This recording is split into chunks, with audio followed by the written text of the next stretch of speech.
Barmayman dedim-ku, barmayman. Men doktorxonaga bek o'ch. Kesel yo'qligini o'zinglar beringlar. Jinim qozam, u degan sening hammachaң. Hammamiz uni yo'qlab bardik.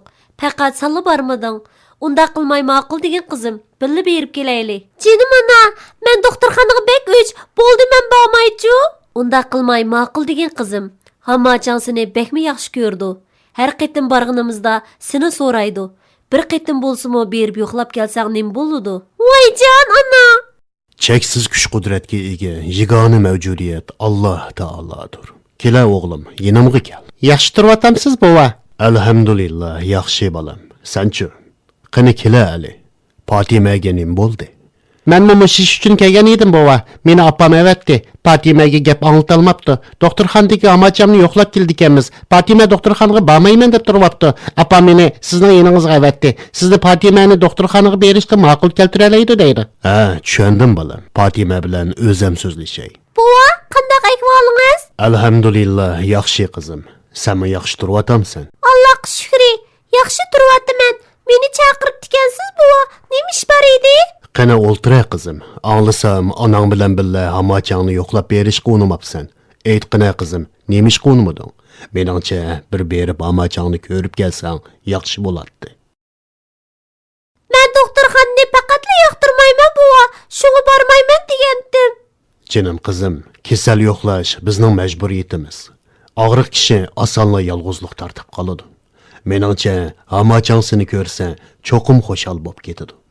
Shuning bilan kasallik azobimi yeniklab qoladi. Ya'ni shuni unutmag'in qizim. Kasal yo'qlash tuqqandorchilik rishtini kuchaytiradi. Payg'ambarimiz Muhammad alayhissalom musulmonlarning o'zaro bir-birini yo'qlab turishlarini tavsiya qilib, jannat diniy qarindishini ziyorat qilgan va uningga yordam qilgan kishining uyidir degan. Shunga layoqatlik bir musulmon og'rib qolgan do'stini yo'qlaydi. Boshqa kun tushganda uningdan yordamini aymaydi. Biz og'riqlarni yo'qlab, ularga ruhiy jihatdan tasalli bersak, ularning kesilimi tezli shifo topadi. Bizmi ularning rahmatiga erishimiz. Undaqda kasal yo'qlash bek savobli ishkan-ku, bova. Albatta o'g'lim. Islom dinimiz sevgi, muhabbat, qarindoshlik dinidir. Bulardan boshqa yana bir muhim masala bor. Nima masala u?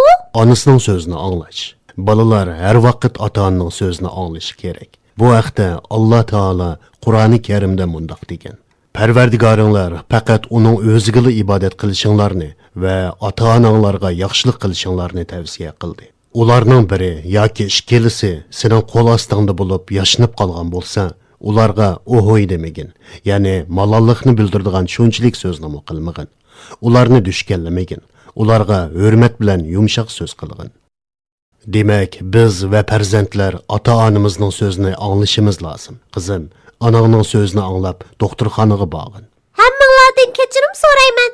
Xato qilganligimni tunib yetdim, bova. Tez berib, onangdan kechirim so'rgin, qizim. Hozirla boray, jinim bova. Fatima, endi berib amachimizni yo'qlab kelaylimi? Shunda qilayli. Birga berib yo'qlab kelayli. Alloh sizlardan rozi bo'lsin, bolarim.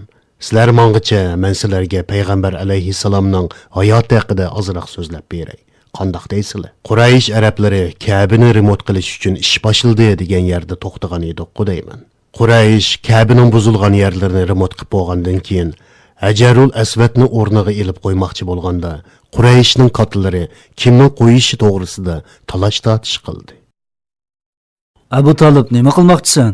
Hajarul Aswadni o'rniga elib qo'ymoqchiman. Bu sharafli ishni o'z oldingga qila olmaysan. Nemishqa qilamoqdakman? Biz degan Ka'baning qo'g'dug'uchilari tursak. To'g'ri, lekin Ka'bani qayta bino qilishda bizning majrimiz bor. Biz Umayya jamoati Makkaning otliq qo'shinlarining qo'mondoni. Shunga bu sharafli ish bizga mansub bo'lish kerak. Meningcha bu sharafli ish Ka'bani qo'g'dug'uchilarga mansub bo'lsa eng muvofiq. Ka'bani qo'g'duvchilar bilan bu ishning nima munosabati bor? Ka'bani qayta bino qilishda hammamiz o'xshash kuch chiqardik. Shunga bu sharafli ishdan hammamiz o'xshash bahralanmasak bo'lmas. Hech kim bu sharafga o'z oldimga ega bo'laman deb xam xiyol qilmasin. Nima ish qilyapsizlar? Hoy, qilichinglarni yig'ishtiringlar. Hey, Abduttar jamoati, ko'rmayapsizlar. Ka'bani qo'g'dug'uchilar biz tursak, ularning bu ishni bizdan talishayotgani nemisi? Hey Abu Talib, sendin Ka'bani qo'g'dash ishini tartib olayli demidik-ku. Toshni o'rniga qandoq qo'yimiz deyishyapmiz. Binoga hammamiz o'xshash kuch chiqardik.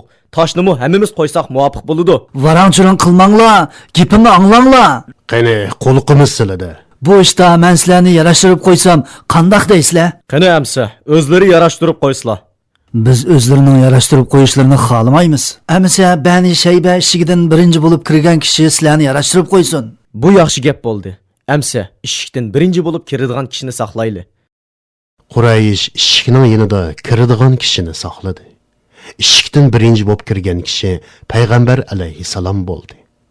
Bu vaqtda hammasi birdek as-sodiq, al-amin, eng ishonchlik, eng rostchil kishi deb cho'qirishib ketdi. Payg'ambarimizning donoligi namoyon bo'ldi. Payg'ambarimiz shidishobni yerga silib, ustiga Ajayrul Asvatni oldi. Ondan har qaysi qabila boshliqlarini shidishobning burjigidan tutib ko'tarishiga buyurdi. Muborak qo'li bilan shidishob ustidagi toshni ilib o'z joyiga qo'ydi. Shunda qilib payg'ambarimiz Muhammad alayhissalom bu ish sababli qon to'kilishining oldini oldi.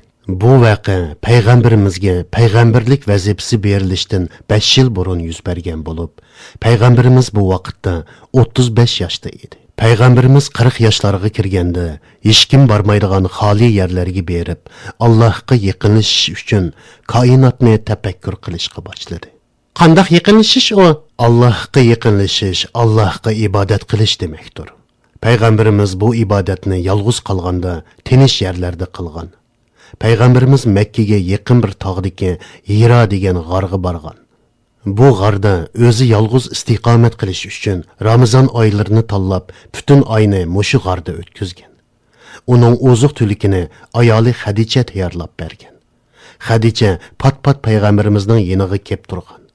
Payg'ambarimiz payg'ambarlik kelishdan burun rost tushlar ko'rishga boshlagan. Rost tushlarmi? Shundoq bolarim.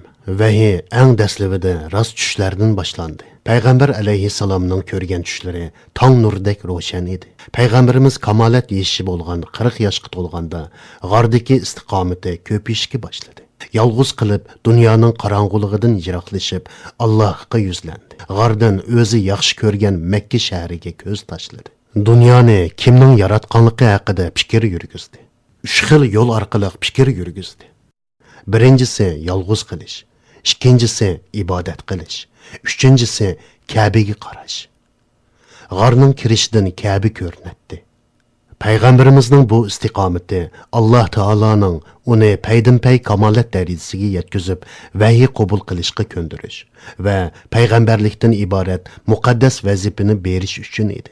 Kunlarning birida u tog' ustida turganda uningga vahiy keldi. Bova, payg'ambarimizga vahiy kelganligini bizga kim yetkazdi? Aytqina buva, men bek qiziqib qelyapman. Bolarim, payg'ambarimizga vahiy kelganligini bizga Oyisha onamiz yetkazdi. Rasulullohga dastlabida tushi orqali vahiy kelishga boshladi. Bir kuni u Hiro g'orida edi. Uning yoniga farishta kelib o'qu dedi. Rasululloh, men o'qishni bilmayman dedi. Farishta yana o'qu dedi. Bu ahvol 3 qatim takrorlandi. Uningdan keyin yaratgan Parvardigoringning ismi bilan o'qu degan tunji oyat nozil bo'ldi. اقرأ باسم ربك الذي خلق. Demak, Qur'oni Karimdan tunji bo'lib o'qu degan so'z nozil bo'lgan, shundaqmi buva? Bova, tunji bo'lib o'qu buyrug'ining nozil bo'lishidagi hikmat nima? Bolarim, buning nurg'un hikmati bor.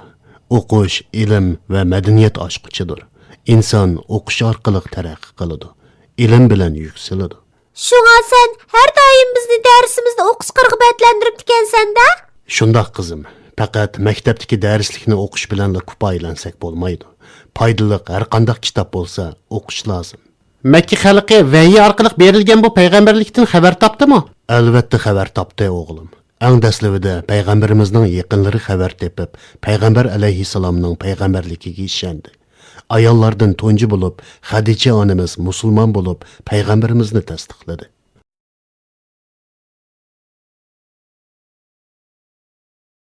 Ey Maysara! Do'stimiz Muhammadga nim bo'pti? Menmi aniq bilmedim. Zayd bilan men Xadicha xonimning yanida o'ltiratdik. Muhammad Hirodan qaytib keldi, ammo boshqacha ko'rinadi. Intayin qo'rqib ketgan edi.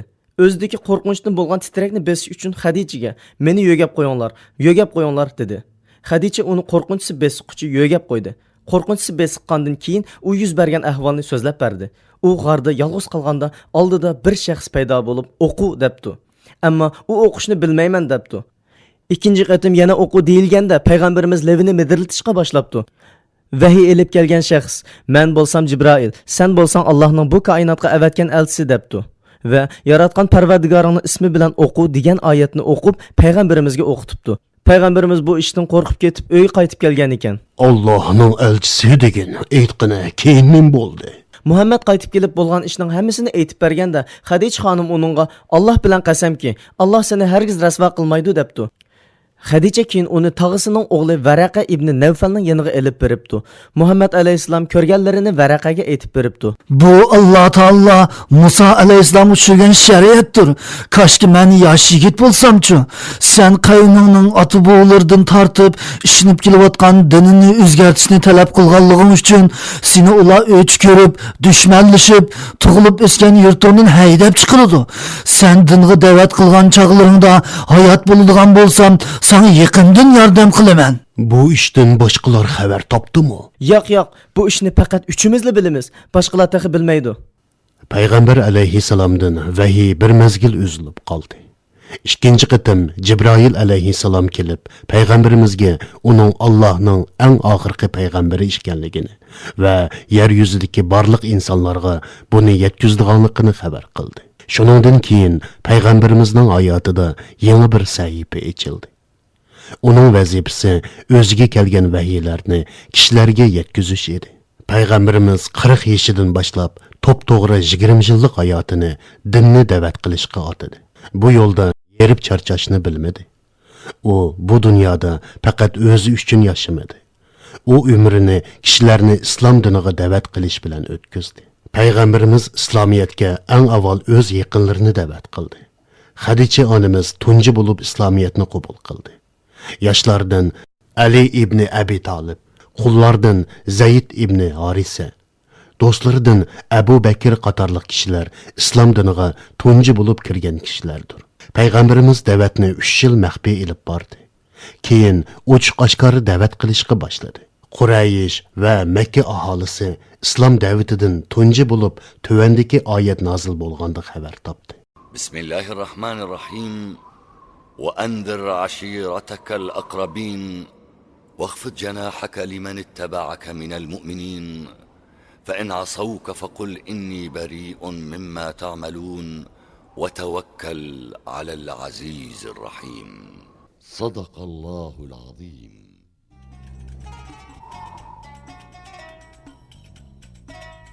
Ballarım, Allah xolisa, kelarki qatim sizlarga bu oyat nozil bo'lgandan keyin nima ishlar yuz berganligini ayt.